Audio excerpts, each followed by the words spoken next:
Hi everyone, welcome back to Learn Pega by Practice. So I'll be giving you a problem statement today. So it's a UI, interactive UI built on Pega. So I'll be giving you a problem about building an interactive UI within Pega, and probably you can try it on your own, or if you don't know how to do it, I'll be explaining you a solution. I'll be with this video. I have also given the extract of the solution. So with the description of this video, you would find the solution of this problem too. So I'll be explaining you about the problem. So there are a list of documents which is available within the system. So user should be able to view all those documents which is available within system. Here, we are building a UI within Pega, so we have to display all the documents available within the system. So users can actually initiate the document processing, assuming that there is an external service where we have to pass the document ID. When a user clicks on the process document, the system should make a service call by passing some certain details about the document, and the external system or a service would process the document, extract some information about the image or document, and then it would use it for meaningful processing. But the main agenda of this particular problem is not building the service. The main agenda of this problem is building an interactive UI which would allow the users to see the status of the document processing. Okay. So first thing is you need to have a simple UI which displays all the documents which the users can select for processing. Second thing is users should be able to initiate the document processing either individually, or he should be able to perform bulk processing. As soon as the user clicks on the process button, the system should indicate that the processing has been initiated for this particular document, a symbol which says that this is in progress. And once the document has been successfully processed, based on the status of the processing, it could be either successful or failed. So it should display an indicator thing saying that it is successful or failed. Okay. So the interactive UI looks something like this. I'm just showing you I've already built an UI with some documents getting displayed. So okay. So users can select multiple documents. When the user clicks on process, right? It should show that which document is getting processed and what is the status. Okay, so I'll just show you. So if you see here, it is getting initiated and the processing is getting completed and so on. So what's the advantage of this UI? It clearly indicates the user that one thing is the processing is in progress, and he could see the status of the document processing individually. Like, you can see that it's been initiated and what's the outcome and so on. So the the problem is building such kind of UI within Pega. Okay, so I've just taken one document processing an example, but UI is to build such interactive. So the problem is building such interactive UI within Pega and how to build it. So if you want to try it on your own at this point of time, you can actually pause the video or stop it, go ahead within, take your personal Pega personal edition, try to build a UI which would give such, in such interactive, building such interactive UI. Okay. Or if you don't know how to do it, you can continue with this video, and then you can understand how to build it, so that in future, if at all, if you get some requirement which is some similar requirement, you can use the same solution to build an interactive UI. Okay. So with this, again, with this video, in the description of the video, you would find a link where you can find the extract of the Learn Pega by Practice, the base application, and the extract of a branch, which would give you the solution of this problem. Okay. So I hope you would have all understood. The requirements are also given here. So you should be able to click on this action individual documents and process it, or you should be able to process it in bulk. Okay, so I'll be explaining how to achieve this. So this is achieved. So on click of this particular, we have changed the navigation link to add a process link, and then which would have open a harness and a section. So that is very simple. So let's go inside what's there within this particular section. Okay, so I've just added the columns to display, and then there is one section which it's a status section which is used to indicate whether the document is in progress or completed and so on. Okay, so I'm not added whether it is failed or not, which is once you understand how to do it, you can just add the failed status. Okay, so let me do one thing. Um, so I'll first make individual processing. So I'll just enable the button to process individual records. Okay, so what I've done is I have a status section which is okay. So I've just had a repeating grid to display this records, document records, and there is one column called status where I've added a section. I'll come back to the details about this section, and then once I'll explain more about this section. So this has the indicator which shows it is in progress and completed indicator, and there is a hidden content. Okay, so let me show you how it looks now.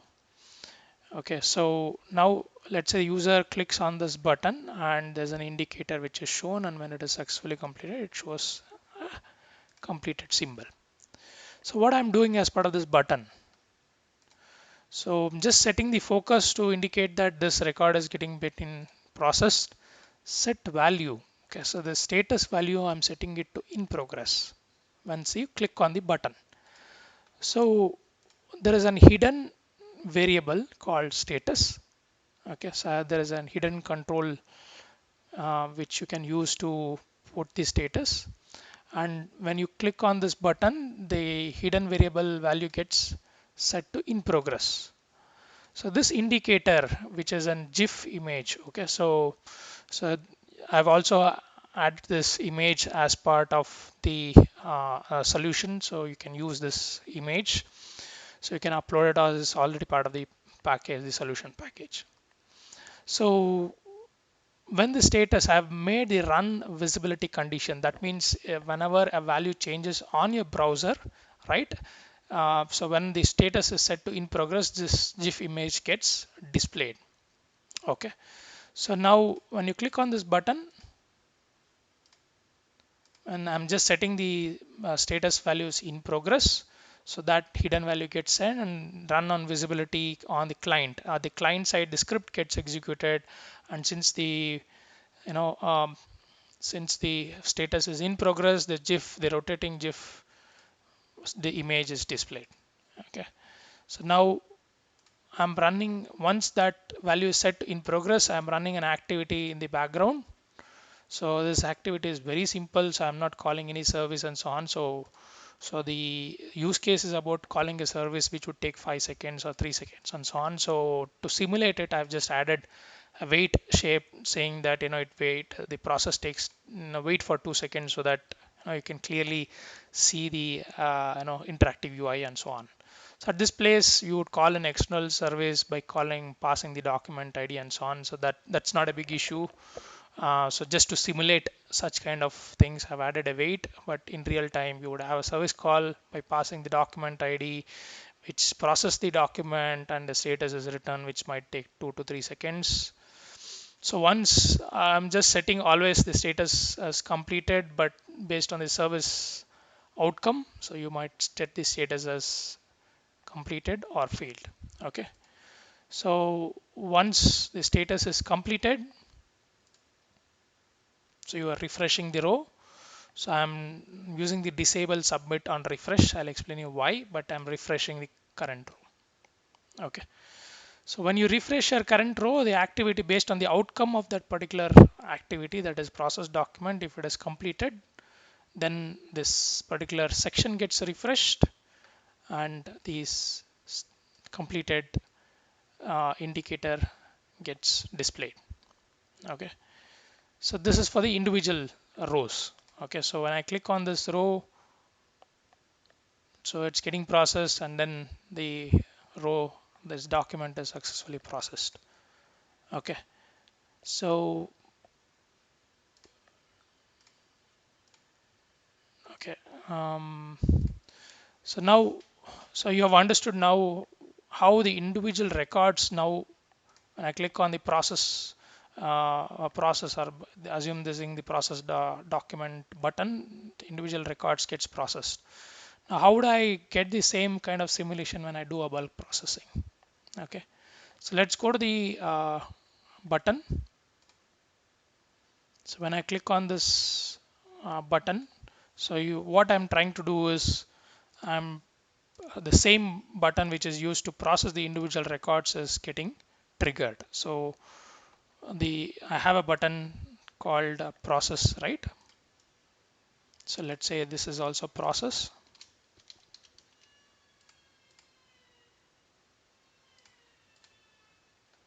Okay, so this is the button. So this same button is triggered. So when I click on this, there is this JavaScript which will run, and then it'll go and trigger a click action on this button, and then it shows in progress and then completed and so on. So that's the way it has been implemented. So if you click on this button, so there is in progress and then it is completed, right? So when I click on this process bulk, let's assume this is a process bulk. So it goes row by row and checks whichever row column or whichever row is selected, the corresponding button click event is triggered on this button, and the processing is initiated. Okay, so let's say that if the requirement is to just always enable only bulk processing, user wants to, if you give bulk processing, either the user can select any one or multiple records and process the document, right? So we don't need individual buttons. So what we can do is we can actually make it invisible. So you can actually make it as a give some condition to make this button not visible on the UI. Keep the run on visibility client, run visibility condition on the client is checked. What happens is whenever you make this run visibility condition on client checked, so when the HTML gets rendered on the browser, your button is still, the HTML which is corresponding to that button is still generated, but only that there is a display none, which is attribute is added, and then so the button is still available on the UI, but it is not actually visible on your UI, but it is there in the HTML. So what I've done is I've made the button, the button run on set visibility. So I've just added a visibility condition on this button so that, okay, sorry, so I'm go to here, expressions. I made some conditions so that it is not visible at all, but I've enabled this run on client, run on condition, run visibility condition on the client. So now with this, so I'm just discarding it so that changes are available. With this, now we are ready for the bulk processing. So I'll just show you what is the script which is available to, when you click on this, there is a script which is executed. So let's go to that script. The script is added in your harness. So let's go to the harness which is available within the branch. Okay, so the script, the process document script is added. The script is not very complex. It is I'm just using jQuery to process the I'm just using jQuery. So jQuery is also as part of available as part of the scripts. So I'll just explain you the function. So what does whenever you click on a button, right? That is, there is a there is a name for this particular button. When you click on it, there's a function which is executed.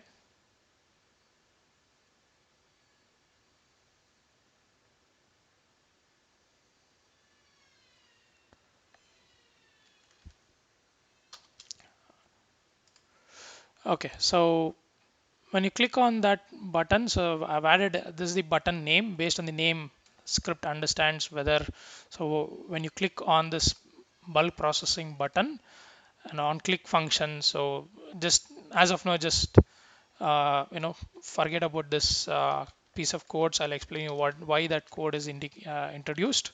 So just remove it.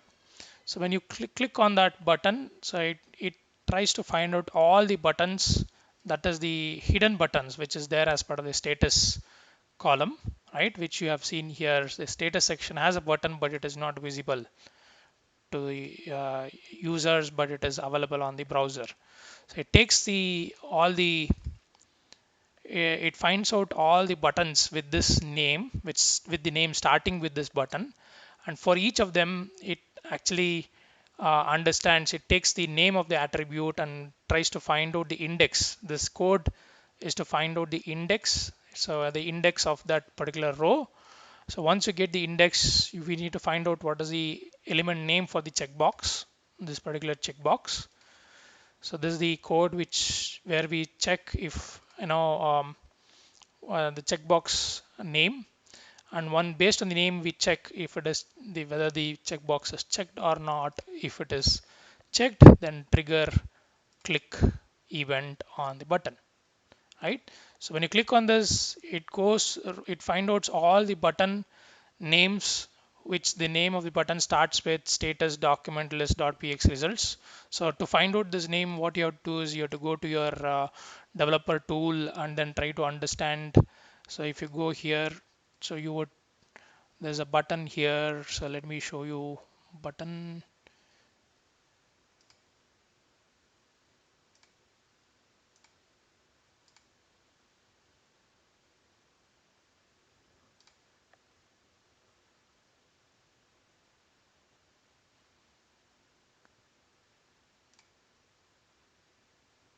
Okay, hidden button. Okay, so this is the button, right?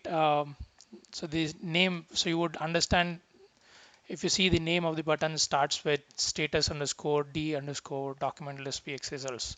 So I am trying to find out all the buttons elements within the UI where the name starts with this. Okay, and for each of them we are getting the name to find out the index. I'm just doing split on the name to find out the index, and then based on the index I would find the corresponding checkbox element on that row, and if that is checked, trigger the click event. So which is, once you select let's say 2, it find out, when you click on this, try to find out everything for each of the button, it will go and check if checkbox is checked, and it will trigger the click event on the button. Okay, so now the question is, okay, so why there was an extra piece of code which was available, right? So I just removed it for your explanation. So if you don't add this, let me do a private checkout and I'll show you what happens. So I've removed it.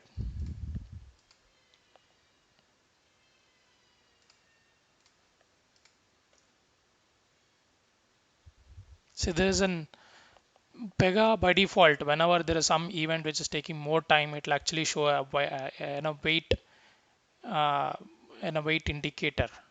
But since we have already moved the wait indicator here, we don't need to show that particular button. So let me show you. Let me increase the wait branch. Let me go to the activity.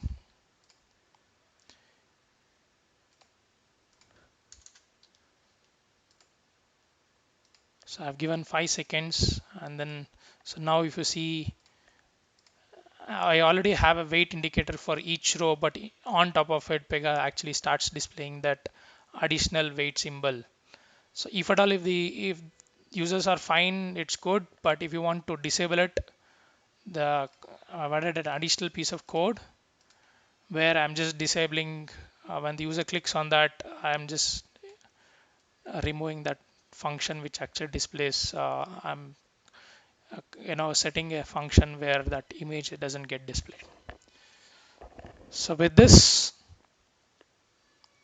the problem is solved. So you can use the same kind of, you can build same kind of UI whenever it is required to, which is more user friendly and indicates that what's the progress, what record is getting processed, and what is the status of each record, and so on. And much more interactive user, and he visually sees that the record is getting processed and the outcome of those records. With this, I would with this I would like to again let you know the solution extract as well as the base application for you to try do this solve this problem on your own is available as part of this video description. So if at all if you are not able to solve it and you want to understand how to do it and so on, go to the solution extract, import it. After importing the Pega base application, import the solution and you can understand how to implement it and so on. Thank you.